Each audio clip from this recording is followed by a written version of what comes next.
Welcome back to New World Next Week. I'm James Corbett of CorbettReport.com. And I'm James Evan Pilato from MediaMonarchy.com. We're exposing the poorest to a very high burden. We got that story plus fluoride on trial, but first, Cops TV series canceled after 33 seasons amid, of course, police brutality protests. James, as we have talked about for a decade on New World Next Week, and as I mentioned as recently as last week, the 9/11 police state normalized brutality and torture for 19 years and counting, as those crazy 9/11 truthers tried to point out. Bush Obama militarized the police. They politicized sports. And then a lot of folks, of course, duped by the next guy who's continued all of that. But I think hopefully good alternative media that have been at it for a long time, like I think both you and I have long since exposed what, again, people are mad about, rightfully so, police state brutality. I think somebody like John Vibes, he writes about these riots and noting that they will undoubtedly push TV and media networks to reconsider airing shows that glorify the police. In fact, it's obviously already started to happen. Cops, one of the longest running shows on TV, canceled by Paramount amid the growing protests. Quote, Cops is not on the Paramount Network, and we don't have any current or future plans for it to return, end quote. A Paramount Network spokesperson said very unceremoniously, this according to Entertainment Weekly. And again, everything we say and play always included in our show notes, I should say, after mentioning Entertainment Weekly. There are over 1,100 episodes of Cops, and the show is preparing, of course, for its 33rd season. As far as back as the 90s, the show, of course, accused of propagating harmful racial stereotypes. And if the sentiment to bring extreme reforms to policing continues, this kind of show, of course, is pretty much a thing of the past. As many statues, as many names, as many ideas are things of the past. James, again, it kind of seems like maybe this has already been rebranded into Extreme Reforms to Policing, Minneapolis Edition. I didn't look it up. I tried briefly. I couldn't find it. In the film Network from 1976, where they're basically thinking up these great new show ideas to exploit people's, nascent political awakening. This is like in the film Network, where, of course, a real passionate wave is quickly, of course, molded and redirected into what feels like a made-for-TV reality show. Again, this seems like some sort of Event 201 mini-game. But it's class war. It's class war, as it usually is, being, of course, agitated into a race war. A classic move, divide and conquer. If we're all fighting each other, we couldn't possibly fight the state.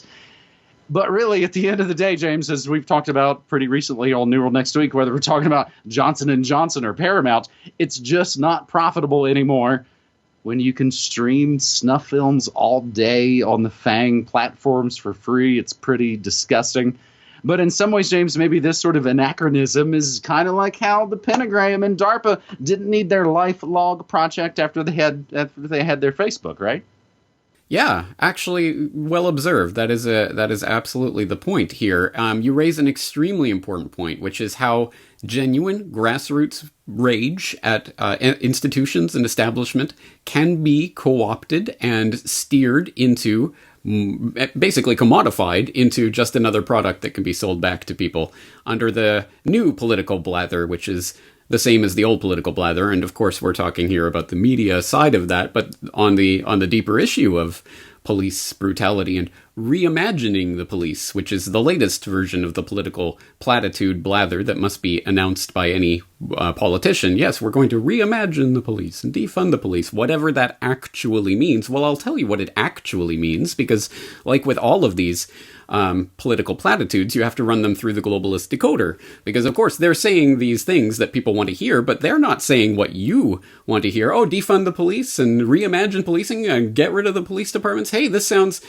great. Yes, self-defense is a personal thing that we all have. We have that fundamental right, and we can delegate that to anyone we want, and the state should not have a monopoly on violence, so anyone should be able to provide defensive services and all of this, right? This is going to be a voluntarist paradise that we're walking into now, right? Of course not. No, when they say reimagine policing, there is actually a specific corporate/governmental context to that phrase, which has been bandied about for over a decade in the corporate world to mean a very specific thing, essentially the technocratic takeover of what we have thought of as policing. The policeman walking the beat, trying to keep the peace, is a horse and buggy concept from the previous century. That they don't need that anymore. Not in a world of facial recognition and CCTV, interlinked CCTV cameras and drones and surveillance bots and contact tracing and scanning all of your cell phone data in real time with their fake cell phone towers and all of that. No. Policing now can be 99% automated so that you never even see the people who are watching everything you do. And eventually, the person who's going to come after you and enforce the laws, the laws of the land, are not going to be physical, breathing, flesh and blood human being policemen. They're going to be surveillance robots, police robots of some sort. And they can't be racist. So problem solved, right, guys? Don't worry, there won't be any more police. There will just be the attack dogs of the police state. Yay! That is the real context of this whole reimagining of policing that's going on. It is not going to be what the people are clamoring for, unless, of course, people actually have a specific plan in mind for what they mean when they say defund police or reimagine policing. If there are not specific points that these protests actually hold the politicians to, then what hope will we have of stumbling away from instead of directly into the maws of that technocratic nightmare? But, Nancy Pelosi, she wore the, faux African garb and did the take a knee thing. James, again, in a lot of ways, you're very lucky to be over there. You're spared from just a lot of the just 24/7 nonsense going on over here in the USA, previously on the Purge election year. However, this is New World Next Week. This is episode 411, and for our second story this week, it's interesting to wonder, James, which way, if covered at all, this story will be framed in the mainstream narrative. U.S. Russia agree to hold nuclear talks this month. President Trump's envoy for arms control said the U.S. and Russia agreed to start nuclear arms control talks this month. China was also invited. And this, of course, comes from, as all your great news sources come from, an anonymous U.S. official who said the negotiations are going to start June 22nd. The last arms control treaty between the U.S. and Russia, the New START, which media nerds and geeks like myself would note that's almost an Arrested Development joke. The New START is set to expire in February 2021. Russia has offered to extend the treaty, but the U.S. insists on including China in the deal. The New START limits the number of nuclear warheads the signatories can have deployed, but China's nuclear arsenal, much smaller than the U.S., much smaller than Russia's, so it's unlikely that China will agree to enter the deal in the first place. If the treaty collapses, the U.S. will no longer be able to inspect Russia's nuclear forces. They can still pass go, collect $200. If the U.S. lets the New START lapse, as antiwar.com writes, it'll follow a pattern of the Trump administration withdrawing from arms control agreements. Then, James, before I throw it back to you, there's also, as I was kind of talking with folks in the chat earlier today, there's the whole other issue of all the recent kind of war games and movements in the Arctic in the meantime. The U.S., Russia, China, even Norway in that mix as well, James. Yes. In fact, you took the words right out of my mouth, because I was going to say there are some important developments that are happening on the geopolitical chessboard right now, but one of the ones that is probably flying under the radar of a lot of people are the developments happening in the next potential military flashpoint, the Arctic. Yes, there is actually some interesting developments taking place there that I've been keeping my eye on, so I am actually going to be writing about that specifically in the newsletter this weekend. But on the New START scrapping, which seems to be about to take place. Perhaps no surprise here, because it does, once again, place it in that corporatocracy framework. Why on earth would they be scrapping these arms controls treaties is to start a new arms race. And we know that, of course, that originally was picked up as a crusade by under the John F. Kennedy administration coming in. Oh, there's the missile gap. And once he got into office, he found, actually, no, that was a bunch of garbage cooked up by the Rand Corporation. But anyway, we've spent bajillions of dollars, and that's all cooked into the books by this point, so there's nothing you can do about it. Well, let's get that gravy train flowing again. And in case anyone has any doubts as to the real agenda behind this. Just a couple of weeks ago, it was being reported that the U.S. arms control negotiator, Marshall Billingsley, was vowing to spend Russia and China into oblivion to win a nuclear arms race. So if that's the kind of rhetoric that you go into these talks for, I'm not hopeful that New START will be renewed, especially after the scrapping of INF and Open Skies and other treaties along these lines. So there is a pattern here, and it, once again, ka-ching, ka-ching, it is the military contractors who are going to win big from this. Absolutely. And again, it feels like, these scenarios, they feel like sci-fi that's been played out decades in advance. It evokes images of G.I. Joe in the snow and all that sort of stuff. And I think, as we've noted, again, the powers that shouldn't be are in it for the long con, and they have the long-term plans. They're doing the work on, it seems like, the Arctic now that will pay off, of course, in 10 to 20 years, just as the work they were doing 10 to 20 years ago on AFRICOM and, of course, militarizing and retaking over Africa. That's all paying off, of course, fantastically now. James, I think amid all of this, of course, when we talk about sort of geopolitics with their front men, I got to throw in extra right here before we move to our good news final story. Before that good news final story, Dems vote to renew USA Freedom Act, formerly known as the Patriot Act, giving Trump even more police powers. They are, if you didn't know, like Coke and Pepsi, they are bad for your health. And like a good radio transition, speaking of bad for your health, we actually got some good news, hopefully, about fluoride. Our final segment here on New World Next Week, episode 411, an historical case. The fluoride cover-up will soon be exposed. There is fantastic work being posted to thelastamericanvagabond.com, as well as, of course, fluoridealert.org. Courtroom battle could lead to limits on fluoridation of drinking water. An alliance of groups led by Food and Water Watch, a government accountability nonprofit that actually helped us successfully keep fluoride out of Portland water years back. They've sued the EPA to force it to limit or ban adding fluoride altogether. They contend that the chemical presents an unreasonable risk of causing neurological damage, especially to young children and babies in the womb. In opening statements in San Francisco this past Monday, June 8th, plaintiff's lawyer Michael Connett said, "At the time of their greatest vulnerability, we are exposing infants, often from the poorest, most disadvantaged communities, to a very high burden of fluoride," Connett said. But James Dew, Justice Department lawyer representing the EPA, said there are too many uncertainties and inconsistencies in the evidence. Let's be 100% clear here. If EPA could regulate that there was an unreasonable risk from water fluoridation, EPA would regulate. Dr. James Dew said, "Oh, wait, no, he's not a doctor. He's just a lawyer. Sorry." Fortunately, again, it's all in the show notes. As noted, of course, this all started back in the 40s in the U.S. 75% of Americans on public water systems are served fluoridated water. And James, as we're kind of looking at things down here, as I mentioned, we were, of course, in Portland, where they don't fluoridate the water.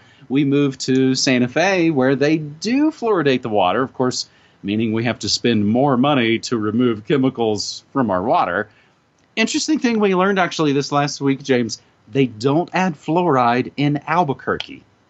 Interesting that Portland and Albuquerque are both a little off the chain and maybe not so docile from the water. That may not mean it, of course, equates making great action socio-politically, but it's an interesting thought. So what's your case with fluoride in Japan? I don't recall asking you about it when we were there. In fact, there was a Questions for Corbett that I did about that way back in the day, so I'll direct people to that. I'll dig it up from the archives and put it in the show notes for this. But on the note of this trial that's happening specifically, I did talk about this back a couple of years ago when it was first starting to develop.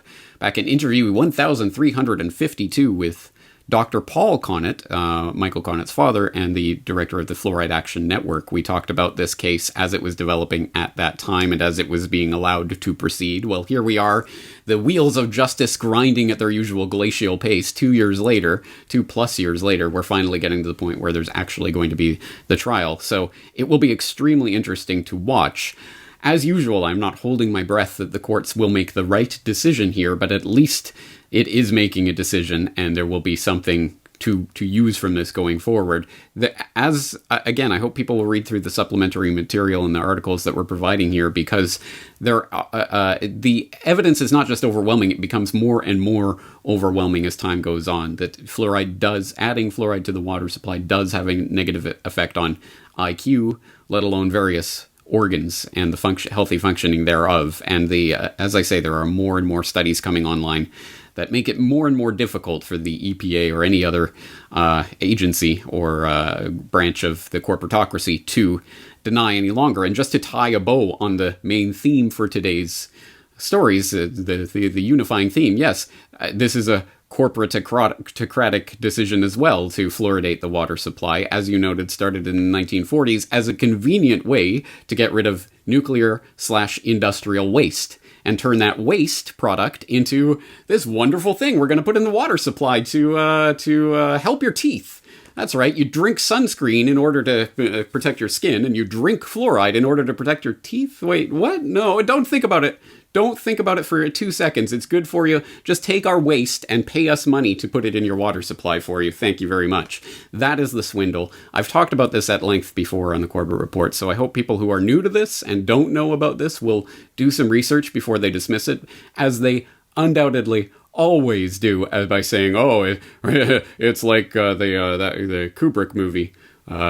Whose name is going to escape me, Dr. Strangelove, right? And that crazy guy, they're poisoning the water supply with their fluoride. You're like that crazy guy in that movie I saw. As the programmed response that everyone makes whenever you raise the specter of maybe this industrial waste byproduct being pumped into the water supply isn't actually there to help you. And look, here's dozens and dozens and dozens and dozens of scientific studies showing that. Maybe we should have a little think about this, rather than just going into our pre-programmed responses, right, James? I think all the programmed responses, in a lot of ways, they're malfunctioning now. They're not working anymore. I think, James, these kind of strange moments, especially these last few months, of trying to prep a show and just like, I don't know how to comment on any. It's all gone so completely off the rails in a lot of ways. Again, what I do seems it's anachronistic in some ways. But again, I think that just shows the amazing progress in maybe some not unmitigated ways. I think that the, whatever you want to call it, movement has done these last many, many years. They, I think, are Zoom streaming a lot of these hearings, because I saw that actually Derrick Broze was pretty much live tweeting the updates from this earlier this week, unless he was actually over there in San Francisco, which I don't doubt, because Derrick Broze seems to be all over the place. A little bit of good news. Looks like his arrest from the previous week has been dismissed in Houston. So, James, as we wrap up this New World Next Week, episode 411, just want to put out the call to support Derrick Broze, to support our buddy Ryan at the Last American Vagabond. Again, there's no formal, corporation that we all form together. We're just dudes that have been doing this for a long time, and we can start to realize who does good work, who we trust, who we like, who we think puts out believable good work in just a storm of insanity. And I think we've got the track record to show a lot of that. Ryan of The Last American Vagabond also seems to be under some kind of DDoS attack, possibly. So again, needs that extra help. And we all need your help. You might note in any of those shows I've just mentioned, you have never heard any sort of advertisement or snake oil pitch, because we're 100% listener supported.